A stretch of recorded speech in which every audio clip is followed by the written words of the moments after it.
Visit വിസയിൽ വന്നാൽ ദുബൈയിൽ ലൈസൻസ് എടുക്കാൻ പറ്റുമോ എന്നുള്ള വീഡിയോ ആണിത്.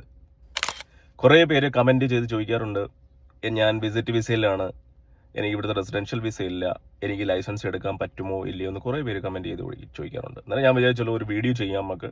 അതിന് ഉത്തരമാണ് ഇല്ല, പറ്റില്ല.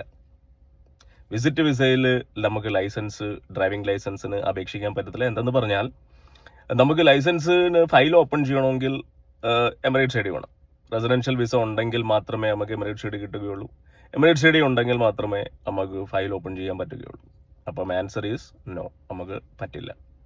ഇനി എങ്ങനെ ഡ്രൈവിംഗ് ലൈസൻസ് ഓപ്പൺ ചെയ്യാൻ പറ്റും, അതിനെപ്പറ്റി ഒരു വീഡിയോ ഞാൻ ആൾറെഡി എൻ്റെ ചാനലിൽ അപ്ലോഡ് ചെയ്തിട്ടുണ്ട്. 2025 റൂൾ പ്രകാരം അത് നിങ്ങൾ കാണാവുന്നതാണ്.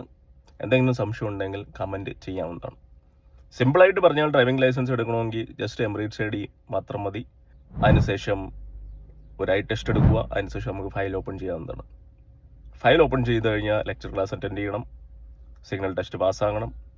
അതിനുശേഷം ഇനിഷ്യൽ ഡ്രൈവിംഗ് അസസ്മെൻ്റ് ഉണ്ട്, പാർക്കിംഗ് അസസ്മെൻറ്റ് ടെസ്റ്റ് ഉണ്ട്, അതിനുശേഷം RTA പാർക്കിംഗ് ടെസ്റ്റ് ഉണ്ട്, അതിനുശേഷം ഫൈനൽ റോഡ് ടെസ്റ്റാണ്. ഞാൻ നേരത്തെ പറഞ്ഞ പോലെ അതിനെപ്പറ്റി ഫുൾ വീഡിയോ ഞാൻ ചെയ്തിട്ടുണ്ട്. നിങ്ങൾ അത് കാണാവുന്നതാണ്. എന്തെങ്കിലും സംശയം ഇതിലും അതിലും ഉണ്ടെങ്കിൽ നിങ്ങൾ കമൻറ്റ് ചെയ്യാവുന്നതാണ്. ഇനി സിഗ്നൽ ടെസ്റ്റ് എങ്ങനെ പാസ്സാകണം, അല്ല എനിക്ക് ഇപ്പോഴേ ഒന്ന് റെഡിയാവണം, എൻ്റെ വിസ അടിക്കാറായി, എനിക്ക് അതിനെപ്പറ്റി എന്തെങ്കിലും ഒരു ഐഡിയ വേണം, അതിനുള്ള വീഡിയോസ് ഞാൻ ചെയ്തിട്ടുണ്ട്. പാർക്കിംഗ് ടെസ്റ്റിനുള്ള വീഡിയോസും ചെയ്തിട്ടുണ്ട്.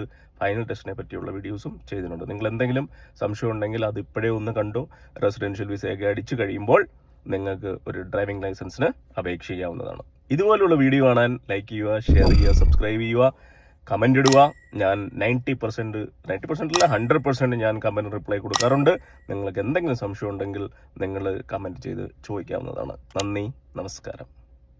അടുത്ത വീഡിയോയിൽ കാണാം.